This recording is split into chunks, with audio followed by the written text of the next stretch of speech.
අපි දැන් බලමු අංශක 75 නිර්මාණය කරන්නේ කොහොමද කියලා. අංශක 75 නිර්මාණය කරන්නේ අපි අංශක 60 සහ තවත් අංශක 15ක් එකතු කරලා තමයි අපි අංශක 75 නිර්මාණය කරන්නේ. එහෙනම් මුලින්ම අංශක 60ක් ඕනේ අපිට, ඊළඟට තවත් අංශක 60ක් ඕනේ. ඒ 60 දෙවෙනියට අපි ගන්න හැටි කෝණ සමච්ඡේදකයෙන් අපි අංශක 30ක් ගන්නවා. ඒ පළවෙනියට ඒ කියන්නේ අංශක 60ක් තියෙන පැත්තට තියෙන 30 සමච්ඡේදනය කරලා තව අංශක 15ක් අපි ලබා ගන්නවා. ඔයගොල්ලෝ අංශක 90 දිත් 60යි 30යි ගන්න හැටි ඉගෙන ගත්තානේ. එහෙනම් අපි දැන් බලමු කොහොමද අංශක 75ට අවශ්‍ය විදිහට නිර්මාණ කටයුතු කරන්න කියන එක. මුලින්ම අපිට මේ විදිහේ සරල රේඛාවක් ඕන වෙනවා. සරල රේඛාව නිර්මාණය කරගෙන අපි බලමු කොනකට කොහොමද අංශක 75 නිර්මාණය කරන්න කියලා. අර මුලින්ම අපි කවකටු අරගෙන x ලක්ෂයේදී අංශක 60ක් සහ තව 60ක්. ඒ කියන්නේ ඔක්කොම අංශක 120ක් නිර්මාණය කරගන්න ඕනේ. ඔයගොල්ලෝ දැනටමත් දන්නවා මේක කොහොමද කරන්න කියන එක. ඔන්න අංශක 60 ඊළඟට ඒ 60 තියෙන තැන ඉඳලා අපි තව 60ක් නිර්මාණය කරමු. ඔන්න අංශක 120ත් අපි නිර්මාණය කරලා තියෙනවා. දැන් දෙවෙනි 60 120ට අදාළ 60 තමයි අපි දැන් සමච්ඡේදනය කරන්නේ.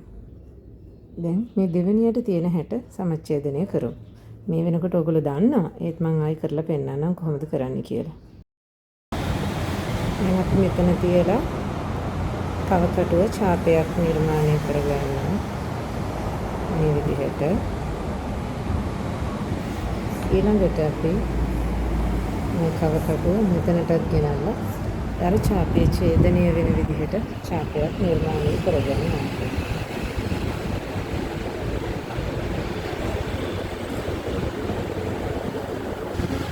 දැන් අපි අංශක 90 නිර්මාණය කරලා තියෙනවා. 60කුත් අංශක 30කුත්. දැන් අපි අංශක 30 කෝණ දෙකක් අපිට නිර්මාණය වෙලා තියෙනවා. මෙතන අංශක 30යි, මේ පැත්ත අංශක 30යි. දැන් අපි මේ අංශක 30ත් ආයෙමත් සමච්ඡේදනය කරලා අංශක 15ක් ලබා ගන්න යන්නේ. දැන් අපි මෙතන කියලා මෙන්න ඡාපයකුත් නැවතත් මෙතන කියලා අර ඡාපයේ ඡේදනය වෙන ඡාපයකුත් නිර්මාණය කරන්න ඕනේ. මෙතන කියලා අනිත් ඡාපයත් අපි මේ විදිහට නිර්මාණය කරනවා. දැන් x සහ මේ ඡේදන ලක්ෂ්‍යය කරාම අපිට අංශක 15ක කෝණයක් ලැබෙනවා. දැන් අපිට අංශක 15 කෝණයක් ලැබිලා තියෙනවා.